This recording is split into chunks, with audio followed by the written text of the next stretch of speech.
Good morning दोस्तों। जैसा कि देखिए पिछले ट्यूटोरियल में हम बिल्कुल बेसिक क्या क्या चीज़ें चाहिए होती है प्रोग्राम को बनाने के लिए वो कर रहे थे। तो चलिए मैंने ट्यूटोरियल को बीच में थोड़ा सा छोड़ा था क्योंकि वो 20 मिनट का हो गया था, काफ़ी बड़ा हो गया था। तो आज उसे कंटिन्यू करते हैं। अब देखिए दोस्तों, हमने इसकी बॉडी बना ली। पहले मैं बता दूं कि आईएनटी मेन ये फंक्शन क्या है। देखिए कंपाइलर जो होता है, कंपाइलर मतलब जब हमारा प्रोग्राम सोर्स कोड से ऑब्जेक्ट कोड की तरफ मूव करता है। सोर्स कोड क्या होता है, जो हम लिख रहे हैं ये हमारा सोर्स कोड है, इसे हम सोर्स कोड कहते हैं। ठीक है। ऑब्जेक्ट कोड क्या होता है, जैसे मैंने बताया कि मशीन सिर्फ 0 1 समझती है दोस्तों, उसको और किसी की लैंग्वेज नहीं आती, बट उसे तो 0 1 समझ में आता है दोस्तों। तो उसे देखिए, तो वो क्या होगा, सी लैंग्वेज की फॉर्म में हमारा ऑब्जेक्ट कोड होगा जो उसे समझ में आता है, वो हमारा 0 1 की फॉर्म में होता है। तो जब कंपाइलर का काम क्या होता है, पहले प्रोग्रामिंग के अंदर जो आपने लिखा है उसके एरर निकालो। अगर एरर बिल्कुल ठीक हो गए हैं दोस्तों, तो फिर क्या करेगा वो, उसका ऑब्जेक्ट कोड बना देगा। देखिए ऐसा नहीं कि मैंने कहा कि जब तक एरर नहीं निकले तो उसका ऑब्जेक्ट कोड तब भी निकलेगा। ऑब्जेक्ट कोड तो हर हालत में निकलेगा, बट वो एक एरर के साथ होगा। आप उसे रन करोगे तो फायदा क्या उसका। ठीक है। तो बात आती है कि अब आईएनटी मेन क्या होता है। देखिए कंपाइलर सबसे पहले यहाँ पे घुसता है, उसको एक फंक्शन चाहिए होता है जो प्रोग्राम का एक मेन फंक्शन होता है बॉडी। इसकी हम ऐसे लिखते हैं आईएनटी, इसका रिटर्न टाइप होता है, डेटा टाइप होते हैं हमारे, कि वो किस तरीके की वैल्यू उसको वापसी देगा। हम मान के आईएनटी मतलब एक इंटीजर टाइप की वैल्यू, ये कुछ भी हो सकती है। जब हम डेटा टाइप का कंसेप्ट समझें करेंगे तब आपको और क्लियर होगा। कि देखिए मैंने अभी बीच में क्या कहा था कि बेसिक समझाने से पहले कई बार चीजें क्या आती है, ऐसी आगे की चीजें समझानी पड़ जाती है। समझा आपको मैं ए फॉर एप्पल रहा हूँ, मुझे अब समझाना बीच में क्या पड़ा, डी फॉर डॉग। तो कि डेटा टाइप क्या होता है, डेटा टाइप का कंसेप्ट आया तभी आपको बीच में समझा पाऊंगा मैं अच्छे से। ठीक है। तो अब मान के चलिए ये उसकी बॉडी, हम ब्रैकेट ओपन और ब्रैकेट क्लोज उसकी बॉडी होती है। इसके बीच में जो टास्क हमें परफॉर्म कराना है उसे हम परफॉर्म कराएंगे। अब मेन फंक्शन आपने देखा ये लिखते ऐसे ही है, मेन हमने लिखा ऐसे ही। ठीक है। अब बात आती है कि कंपाइलर इसके अंदर सीधा घुस गया इस बॉडी के अंदर। पहले उसको क्या पता चला कि ये प्रोग्राम उसको रिटर्न करेगा कोई वैल्यू, कुछ भी इंटीजर। ठीक है। क्योंकि इसे डेटा टाइप हम रिटर्न वैल्यू कहते हैं कि एक फंक्शन क्या रिटर्न कर रहा है। मेन तो आपको समझ तभी आएगा जब आप फंक्शन के कंसेप्ट करेंगे। ठीक है। अब इसके अंदर बॉडी के अंदर घुस गया। अब बॉडी के अंदर घुस के हम कुछ भी करवा सकते हैं, जो प्रोग्राम हम करवाना चाहते हैं दोस्तों वो करवाएंगे इससे। ठीक है। अब जैसे कि मैंने आपको क्या कहा कि मुझे प्रिंट करवाना है दोस्तों हेलो या कुछ भी। ठीक है। तो हम कैसे करवाएंगे, ठीक है। प्रिंट करवाने का मतलब होता है स्क्रीन पे कुछ छापना। आपको कुछ चीज टाइप नहीं करनी पड़ेगी। जब आप कोई प्रोग्रामर या यूजर जब इसको रन करेगा तो ऑटोमेटिकली वो चीज उसे दिखे, उसे हम कहते हैं प्रिंटिंग, या हम क्या कहते हैं अपनी आउटपुट कमांड। ठीक है। Output operation. तो देखिए इसके लिए इनबिल्ट एक फंक्शन होता है सिस्टम के अंदर, सी लैंग्वेज के अंदर, उसे हम कहते हैं प्रिंट एफ, जिसकी बॉडी देखिए ऐसे लिखी जाती है। ठीक है। ये हमारा प्रिंट एफ है। प्रिंट एफ मैंने लिखा सिंपल, प्रिंट एफ मतलब फॉर्मेटेड टेक्स्ट डालना। इसके बाद दो ओपन, मैंने ये ब्रैकेट को हम कहते हैं हमारी क्या कहते हैं दोस्तों, बताइए बताइए, circular bracket. Print F circular bracket open close, और उसके बीच में देखिए मैंने डबल कोट्स डाले। अब और सबसे आखिरी में मैंने डाला ये सेमी कॉलन। देखिए सी की लैंग्वेज में आप लिख लीजिए, सी की लैंग्वेज में इसे हम टर्मिनेटर कहते हैं, टर्मिनेट या टर्मिनेट एक्सप्रेशन या स्टेटमेंट कुछ भी कह सकते हैं। जहां पे आके मतलब कंपाइलर को पता चल जाता है कि हाँ भाई इससे पहले की जो कमांड लिखी गई है, जो भी इंस्ट्रक्शंस दी गई है वो अब खत्म हो गई है, इसके बाद जो आएगी वो नई कमांड है। ठीक है दोस्तों। अब आते हैं इसके बीच में। अब डबल कोट्स का मतलब देखिए, डबल जो रेड रेड हो गए हैं इसका हमने बीच में डाला स्पेस। स्पेस दबा के हमसे बड़ा कर लीजिए, जो मर्जी कर लीजिए। मैंने इसके अंदर जो भी मैं टाइप करूंगा वो स्क्रीन पे दिख जाएगा। तो इसे देखिए कंप्यूटर के सी के अंदर प्रिंट एफ एक इनपुट, मतलब हमारा एक इनबिल्ट, इनपुट नहीं सॉरी, इनबिल्ट फंक्शन है जिसका काम क्या है, जो जिसका काम क्या, प्रिंट स्क्रीन के ऊपर कुछ छापना या लिखना ऑटोमेटिकली जो आ जाए। इसका एक दूसरा काम भी होता है, वो भी आगे करेंगे दोस्तों। ठीक है। तो अभी बात रही कि प्रिंट एफ क्या हो गया, हमारा एक इनबिल्ट फंक्शन हो गया, जो कि हम जिसे हम कह सकते हैं हमारा एक आउटपुट फंक्शन है। एक इनबिल्ट फंक्शन जो कि हमारा एक आउटपुट फंक्शन है, मतलब एक इनपुट फंक्शन मतलब यूजर से कोई वैल्यू लेना, और आउटपुट फंक्शन मतलब कोई चीज सामने छापना स्क्रीन पे जब हम आउटपुट लेंगे। ठीक है। तो प्रिंट एफ दोस्तों क्या हुआ, हमारा एक inbuilt function C standard library का, जो कि हमारा एक आउटपुट फंक्शन है जो कि चीज छापने के काम आता है। अब मैं इसके अंदर जो भी लिखूंगा वो दोस्तों वो आ जाएगा। देखिए मैंने इसके अंदर लिखा हेलो हाउ आर यू। ठीक है दोस्तों। अब मैंने इसके अंदर ये लिख दिया। अब जैसा जैसा मैंने लिखा है दोस्तों, डबल कोट्स के बाद से, वेरी वेरी डबल कोट्स के बाद से ही जैसे वो लिखा होगा दोस्तों वैसा आ जाएगा, ठीक है।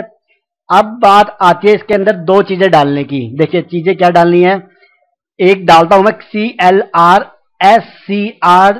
फंक्शन, ये हमारा होता है CLR सॉरी होता है, CLR होता है हमारा क्लियर, SCR होता है हमारा स्क्रीन, स्क्रीन द क्लियर, मतलब क्लियर द स्क्रीन, सॉरी मैंने गलत बोले, screen the clear, clear the screen मतलब जो भी आउटपुट हमारा पिछले प्रोग्राम का कोई रह गया हो, या जैसे हम एक प्रोग्राम को 10 बार रन करते हैं, कई बार एरर रहता है, दोबारा बार रन करना पड़ता है, तो जो पिछला आउटपुट है मतलब हमारी स्क्रीन को हटा दो भाई, क्लियर कर दो आप, वहां से कोई भी आउटपुट मुझे पिछला ना दिखे, स्क्रीन तो हमारी क्लियर स्क्रीन के काम आता है। दूसरा मैंने डाला दोस्तों, देखिए गेट CH। अब ये भी एक मेरा दोस्तों इनबिल्ट फंक्शन है। इसका काम क्या होता है, ये वेट करता है मतलब यूजर से कि भाई कोई की को प्रेस करो या कोई कैरेक्टर एंटर करो, तब जाके वो नेक्स्ट जो हमारी एक्सप्रेशन या स्टेटमेंट होती है उसको एग्जीक्यूट करता है, ठीक है दोस्तों। ध्यान रखिए गेट CH, कई बच्चे बोल देते हैं जब इंटरव्यू में पूछा था, सर ये तो स्क्रीन रोकने के काम आता है और कोई काम नहीं है। नहीं दोस्तों, आप एक टेक्निकल चीज कर रहे हो। गेट CH का मतलब क्या होता है कि वो वेट कर रहा है, यूजर का वेट कर रहा है कि भाई कोई की प्रेस कर, तब मैं कोई आगे के स्टेटमेंट को एग्जीक्यूट करूंगा।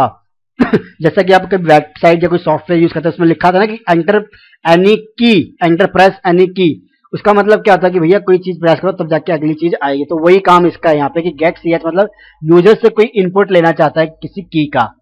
अब बात आ गई हमारी कि हमने जो क्या कहा था प्रोग्राम के स्टार्टिंग में, यहाँ पे जब हमने मेन फंक्शन लिया था कि इसका रिटर्न टाइप है दोस्तों INT, मतलब ये एक रिटर्न वैल्यू लेगा प्रोग्राम, हमारे प्रोग्राम से आखिरी में जो इंटीजर टाइप की होगी। तो यहाँ पे दोस्तों देखिए हम क्या देंगे, उसको रिटर्न करेंगे 0। इस केस में मेन फंक्शन को हम हमेशा ज्यादातर 0 रिटर्न करते हैं और यही करते होंगे। देखो मैं नहीं कहता, मेरे को भी पूरी नॉलेज है, पूरी मतलब ऐसी नॉलेज है कि मैंने बड़े बड़े प्रोग्राम बना के छोड़ दिए, प्रोजेक्ट कर लिए, नहीं होती है कई चीजें, धीरे धीरे नहीं आती हमें भी, जो मुझे आता है बस वो मैं सिखा रहा हूँ आपको। और ये जरूर गारंटी देता हूँ कि चाहे मुझे 1% ही आता हो, मगर वो 1% आपकी इंजीनियरिंग में काम आएगा, इसका मैं डैम श्योर हूँ। क्योंकि लाइफ में जो मैंने अपने इंजीनियरिंग में जो गलतियां करी है, मैंने लिखा हुआ है उसको एक पेपर पे और सोचा हुआ है कि सब आपको सब बताऊंगा। अगर आपको जानना चाहते हैं कि मैंने क्या क्या गलतियां करी, तो आप इसका जो मेरे चैनल का एक अबाउट जो होता है मतलब डिस्क्रिप्शन होता है उसको पढ़ लीजिएगा। वहां पे मैंने लिखा हुआ कि जो कैसे मतलब एक मतलब हमें प्रेजेंटेशन देनी चाहिए, रिपोर्ट्स तैयार करनी चाहिए, हमारे जो सेमिनार्स होते हैं, वाइवास, प्रैक्टिकल्स और ट्यूटोरियल्स कहाँ से लेने, सब चीजें मैंने लिखी हुई है, तो डिस्कस करूंगा धीरे धीरे। अब आगे रिटर्न 0। रिटर्न 0 का मतलब क्या हुआ दोस्तों कि भाई ये जो 0 है ये उठा के दोस्तों कहाँ पे चला जाए, भाई इस इंटीजर के पास चला जाए। अब हम ये सोचते हैं कि ये इस 0 को करेगा क्या, यार हमने इसको दे तो दिया, 0 क्या घर पे लेके जाएगा ये? नहीं दोस्तों, 0 घर पे नहीं लेके जाएगा। देखिए ये कंपाइलर को समझाने का एक तरीका होता है कि भाई तुम्हारा प्रोग्राम समवेयर खत्म हो गया है, क्योंकि जब तुमने एक फंक्शन शुरू किया मेन का, उसमें तुमने लिख दिया कि इंटीजर भाई रिटर्न करना है, तो भैया उसका मतलब क्या, वो उसको पता है कि इंटरनल कोडिंग का इसमें क्या मतलब हुआ कि कोई वैल्यू जब रिटर्न हो जाएगी तो प्रोग्राम वहां पे एग्जिट होना चाहिए। तो रिटर्न 0 से मैंने कहा उसको ये इंडिकेशन दिया कि भैया मेरा प्रोग्राम तो यहाँ पे खत्म होने वाला है। ठीक है दोस्तों, देखिए प्रोग्राम तो यहाँ पे खत्म होता है। अभी मैं इसको रन भी करूंगा और इसको मतलब एग्जीक्यूट भी करके दिखाऊंगा। पहले आप एक चीज को फिर से रिवाइज कर लीजिए कि मैंने स्टार्टिंग में क्या कहा। पहले आपको बताई मैंने सिंगल लाइन कमेंट, फिर दोस्तों मैंने बताई आपको मल्टीपल लाइन कमेंट। मैं लिख देता हूं आपको यहाँ पे, ये है हमारी मल्टीपल लाइन कमेंट। ठीक है दोस्तों, फिर मैंने देखिए आपको क्या बताया कि हैश इंक्लूड stdio.h, मतलब ये कितने पार्ट्स में डिवाइड है, 4 पार्ट्स में। हैश मतलब प्री प्रोसेसर का हमारा सिंबल होता है, जो हमारा प्री प्रोसेसिंग का काम होता है ना प्रोसेसर का, वो काम करवाने के लिए आता है। हैश क्या बता रहा है, इसको इंक्लूड करे भैया, ला के देख क्या stdio.h फाइल उठा के दो, जो किस टाइप की है, header.h हेडर फाइल है जो हमारी, ऐसी conio.h बोल देते हैं। अब देखिए CLR मैंने एक फंक्शन यूज किया। अब देखिए मैंने क्या कहा था, हेडर फाइल क्यों यूज करते हैं हम, कि जो भी चीजें हम प्रोग्राम के अंदर यूज कर रहे हैं उससे रिलेटेड जो भी इनकी डिक्लेरेशन है, जो भी इससे रिलेटेड डिक्लेरेशन है उसको हम बताए कि भैया कहाँ पे उठानी है तुम्हें। तो क्लियर स्क्रीन की जो डिक्लेरेशन है कि भैया वो काम कहाँ पे है, इसके मतलब एक एड्रेस कहाँ पे कह लीजिए, वो किसके अंदर इंक्लूड है दोस्तों, हमारा conio.h के अंदर इसकी फंक्शनैलिटी डली हुई है। उसके बाद दोस्तों हमारे पास है प्रिंट एफ। प्रिंट एफ किसके अंदर डला हुआ है दोस्तों? स्टैंडर्ड इनपुट आउटपुट के अंदर। और फिर हमारा दोस्तों get C H. Get C H किसके अंदर है दोस्तों? वो हमारा कॉन्यूट डॉट एच के अंदर आता है। ठीक है दोस्तों, अब अगर अगले प्रोग्राम में मैं कोशिश करूंगा आपको बताने की कि क्या डिफरेंस होता है हमारी जो सी स्टैंडर्ड लाइब्रेरी का और सी की जो हमारी जो स्टैंडर्ड फंक्शंस होते हैं, दोनों में क्या डिफरेंस है। क्योंकि जब हम एक प्रोग्रामिंग फेज के अंदर आते हैं, हम प्री प्रोसेसिंग के बाद कंपाइलिंग के बाद हम लिंकिंग लोडिंग का पार्ट करते हैं। ये चीजें दोस्तों उन्हीं को समझ में आएगी जिन्होंने मेरा थ्योरेटिकल पार्ट किया हुआ है या जिन्होंने मेरा टॉपिक किया होगा कि what are the different execution phases of a C program. उन्हीं को ये वर्ड समझ में आएंगे कि preprocessing, compiling, linking, loading जो भी है वो, अगर जिसको नहीं प्लीज आप वहां पे जाके एक बार कर लीजिएगा। बहुत ईजी है, बहुत सिंपल है और इम्पोर्टेंट भी है। ठीक है, तो उन चीजों में हमारी सी स्टैंडर्ड लाइब्रेरी और एक हमारी स्टैंडर्ड फंक्शंस का क्या डिफरेंस है इसमें वो करेंगे हम। ठीक है दोस्तों, तो अब मैं इस प्रोग्राम को रन करता हूँ। रन करने के लिए मुझे Alt F9 दबाना पड़ता है पहले, कि जो मैं एरर चेक करूंगा दोस्तों। ठीक है, देखिए Alt F9 दबा के मेरे को क्या मिला? Line compiled. मतलब इतनी लाइन कंपाइल्ड करी है, इसका मतलब लाइंस में मुझे एग्जैक्टली मुझे खुद ही पता इसने ऐसा क्यों लिखा कि लाइंस कंपाइल्ड इतनी कैसे है। बट हो सकता है कि देखिए इंटरनली उसने फाइलों को उठाया कैसे, जो मैंने बताया आपको, standard input output header file और कॉन्यूट डॉट फाइल, इनको भी तो कंपाइल किया ना उसने। देखा कि इसमें तो कोई एरर नहीं है, कोई चेंज तो नहीं हो गया है, या वो फाइलें एक्चुअली एग्जिस्ट करती है नहीं करती, वो चीजें हुई। वहां पे जाके इतनी लाइनों का कोड होगा। और उसके बाद क्या देखा कि मैंने देखा वार्निंग क्या है, कुछ भी नहीं है, एरर क्या है, कुछ भी नहीं है। इसका मतलब भैया मेरा प्रोग्राम बिल्कुल ठीक है। ठीक है, अब उसने क्या किया कि भाई एरर कुछ नहीं आया, तो मैंने इसके बाद मारा एंटर। फिर मैं करूंगा कंट्रोल F9 प्रोग्राम को रन करने के लिए। अभी दोस्तों मैंने क्या किया, प्रोग्राम को कंपाइल किया, चेक किया कि भाई कोई एरर तो नहीं है। अब मैं करूंगा कंट्रोल F9। देखिए प्रोग्राम क्या आ गया, देखिए कंट्रोल F9 दबाने के बाद दोस्तों क्या आ गया, hello how are you question mark. देखिए अब मैं एंटर मार के वापस जा रहा हूं, क्योंकि देखिए ये ब्लिंक कर रहा है। ये ब्लिंक किसकी वजह से कर रहा है दोस्तों? देखिए पहले हेलो हाउ आर यू किसकी वजह से आया? हमारी प्रिंट एफ की वजह से। प्रिंट एफ के अंदर मैंने लिखा हुआ था इसको, जैसा का जैसा लिखा वैसा का वैसा वो प्रिंट होके आ गया। अब ये ब्लिंक कर रहा है। ब्लिंक क्यों कर रहा है भैया? मैंने आपको क्या बताया था, गेट सी एच, भूल गए दोस्तों, get character take, waiting for the user, waiting from the user to give an input. वो वेट कर रहा है कि भैया यूजर तो मुझे कोई इनपुट कर, कोई कैरेक्टर दबा, कोई की प्रेस कर, तभी मैं आगे की चीज एग्जीक्यूट करूंगा। तो देखिए मैं भी कुछ भी दबा लीजिए, अब ये मत सोचिए कि एंटर दबाना है। मैं देखिए जैसे मैं एन दबाता हूँ, एन दबा के देखिए प्रोग्राम पे आ गया। आप एंटर दबाइए, बैकस्पेस दबाइए, कुछ भी दबाइए, प्रोग्राम पे आ गया। तो पहली लाइन क्या प्रिंट हुई दोस्तों? हमारी सबसे पहली प्रिंट होगी, बताइए कौन सी प्रिंट है? नहीं, गलती कर रहे हो। सबसे पहले प्रोग्राम की लाइन जो प्रिंट हुई वो थी क्लियर स्क्रीन। उसने पहले स्क्रीन को क्लियर किया दोस्तों, तब जाके उसने मुझे ब्लैक स्क्रीन दी, फिर मुझे आउटपुट दिया कौन सा? प्रिंट एफ का, हेलो हाउ आर यू। अगर देखिए मैं अभी क्लियर स्क्रीन हटा दूंगा और प्रोग्राम को 2 बार रन करूंगा तो देखिए क्या आउटपुट आएगा। तो क्लियर स्क्रीन करने से क्या होगा दोस्तों? क्लियर स्क्रीन होगी, प्रिंट एफ से हमारे पास hello how are you print होगा, डबल कोट्स के अंदर जो भी होगा वो प्रिंट हो गया। गेट सीएच से क्या हुआ दोस्तों? जो ब्लिंक कर रहा था हमारा कर्सर भैया, वो वेट कर रहा था कि भैया यूजर तो मुझे कुछ करेक्टर इनपुट करके दे। और रिटर्न जीरो से जब जैसे मैंने एंटर मारा तो क्या हुआ दोस्तों? वो ऊपर जो उसने रिटर्न मतलब रिटर्न जीरो किया, मतलब देखा कि भैया प्रोग्राम खत्म, घर जाओ बत्ती बुझाओ, ये काम है इसका। ठीक है दोस्तों, तो प्रोग्राम हो गया यहाँ तक। अब देखिए थोड़ा बेसिक तो आपका क्लियर हुआ होगा। जो थोड़ा बेसिक जो थोड़ा सा मैं बताना चाहता था मेन इसका, और वो जो मैंने कहा कि मैं आपको नेक्स्ट ट्यूटोरियल में बताऊंगा कि क्या डिफरेंस होता है हमारी सी स्टैंडर्ड लाइब्रेरीज का और सी की स्टैंडर्ड हमारे फंक्शंस होते हैं, डायरेक्टिव्स होती है डिफरेंट, जो मतलब एक स्टैंडर्ड डायरेक्टिव्स और इनमें क्या डिफरेंस है। देखिए एक वर्ड यूज होता है डायरेक्टिव्स, जैसे मैंने कहा ये मेरा प्री प्रोसेसर है, इसे मैं कंप्लीटली बोलता हूँ प्री प्रोसेसर डायरेक्टिव्स। मतलब वो डायरेक्शन दे रहा है, बता रहा है कि भैया तू वहां जा, वहां तेरा घर का address standard input output header file को कह रहा है भाई इसको उठा के ला वहां से। अब इसको अब से आपने एक चीज सोची कि आपको इसने एड्रेस थोड़ा बताया, इसने तो ये बताया कि ये फाइल उठा। अब ये फाइल पड़ी कहाँ है सिस्टम में? आपने सोचा कभी ये इसको प्रोग्राम को? देखिए मैं दिखाता हूँ आपको कि भाई जब सी प्रोग्राम हमारा डलता है तब उसके अंदर हर चीज होती है। देखिए अब अगर ऑप्शन के अंदर आएंगे, इसके अंदर डायरेक्टरीज का एक मेन्यू क्या मतलब ये ऑप्शन दिया हुआ है, इसको आप क्लिक कीजिए। देखिए इसको क्लिक करते ही देखिए इसने क्या बताया कि सी ड्राइव के अंदर टर्बो C3 का मेरा एक सॉफ्टवेयर होगा जो कंपाइलर है, उसके अंदर इंक्लूड का फोल्डर है। ये डायरेक्टरीज को हम फोल्डर भी कह सकते हैं यहाँ पे।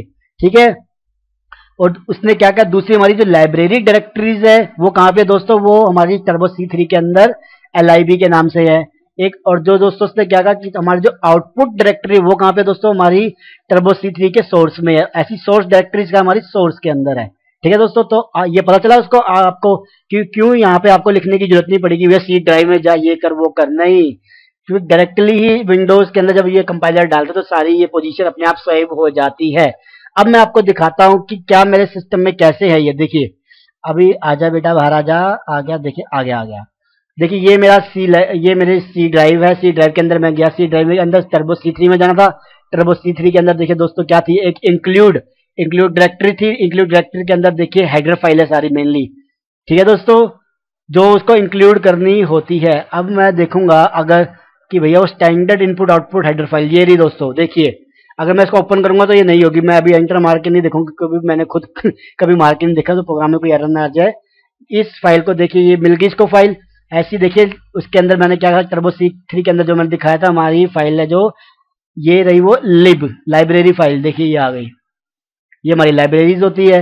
मगर ये दोनों में डिफरेंस क्या है, हमारी इंक्लूड वाली फाइल्स हेडर फाइल्स में और हमारे लाइब्रेरी फंक्शन वाले जो लाइब्रेरीज होती है डायरेक्टरीज होती है उनमें क्या डिफरेंस है, वो नेक्स्ट टॉपिक में कराऊंगा। मैं दोस्तों गारंटी दे रहा हूँ ये टॉपिक कम से कम 40 मिनट का हो गया और अगला टॉपिक भी आपका कम से कम 20 मिनट का होगा। बट जिसने ये 1 घंटा इन ट्यूटोरियल्स पे लगा दिया, दो ट्यूटोरियल्स पे 1 घंटा लगा दिया, मैं कह रहा हूँ दोस्तों उसका कम से कम आज 30 to 40% डाउट क्लियर हो जाएगा। ये गारंटी है मेरी, क्योंकि ये छोटी बेसिक चीजें नहीं बताई जाती, बुक से भी क्लियर नहीं होती, कई बार प्रैक्टिस से भी क्लियर नहीं होती आपकी। तो इसे मैं थोड़ा और डिटेल में क्लियर करूंगा आपका अगली बार। बट तब तक के लिए आपको देखिए दोस्तों प्रैक्टिस भी करनी पड़ेगी, मेरे थ्योरेटिकल भी पढ़ने पड़ेंगे, मुझे सब्सक्राइब भी करना पड़ेगा। ये जो दोस्त मेरे कंप्यूटर साइंस इंजीनियरिंग और IT इंजीनियरिंग कर रहे हैं, मैं उनको प्लीज ये कहना चाहूंगा कि फॉलो करें मुझे प्लीज आप सब्सक्राइब करें, आपके बहुत काम आऊंगा। नहीं आया तो दोस्तों आपसे कुछ पैसे तो मांग नहीं रहा, कोई नॉलेज ही दे रहा हूँ, गलत तो नहीं दे रहा, चाहे कम दे रहा हूँ गलत नहीं दे रहा, पहली बात तो। अगर और हिंदी में दे रहा हूँ, दूसरी बात इंग्लिश में तो करोड़ों ट्यूटोरियल मिल जाएंगे, दिमाग खराब हो जाएगा आपका, बुक भी इंग्लिश में लिखी होती है, नहीं पढ़ने पड़ती। जो भी मेरे कुरुक्षेत्र यूनिवर्सिटी के दोस्त हैं जिनकी थोड़ी सी, कुरुक्षेत्र यूनिवर्सिटी का देखिए आप भी जानते ही है कि क्या मतलब, एक हिंदी थोड़ी कमजोर होती है, सॉरी इंग्लिश कमजोर होती है बच्चों की, तो मेरी भी बहुत कमजोर थी, ऐसी बात नहीं है, ये नहीं कि कोई हंसने वाली बात है, वाकई में मेरी बहुत ज्यादा कमजोर इंग्लिश है। अगर मुझे एक ट्यूटोरियल इसको इंग्लिश में बनाना पड़ जाए तो मैं नहीं कर पाऊंगा, अभी भी कमजोर है, नहीं होती क्या करें, बट ऐसा नहीं है कि नहीं करेंगे, सब करेंगे। तो उन बच्चों के लिए, उन स्टूडेंट्स के लिए, उन भाइयों के लिए, उन बहनों के लिए जो कुरुक्षेत्र यूनिवर्सिटी से बीटेक कर रहे हैं और मेनली कंप्यूटर साइंस और IT में कर रहे हैं, उनके लिए मैंने हिंदी में ट्यूटोरियल्स बनाया, और आप मेरे थ्योरेटिकल ट्यूटोरियल्स को डाउनलोड भी कर सकते हैं, जिनका लिंक मैंने उस ट्यूटोरियल्स के नीचे दिया हुआ है। अब बात रही दोस्तों कि क्या करना आगे। देखिए अब प्रोग्राम तो यहाँ पे खत्म हो गया, बट प्रोग्राम के अंदर देखिए क्या हुआ, जैसे ही मैंने Alt F9 दबाया, सबसे पहले क्या होता है, हमारा प्री प्रोसेसिंग टास्क परफॉर्म होता है। उसके अंदर क्या हुआ कि उसने इंक्लूड करी standard input output header file, मतलब पहले बड़ी चीज को लाया भैया, उसको डाला एक ऑब्जेक्ट कोड बनाने के लिए।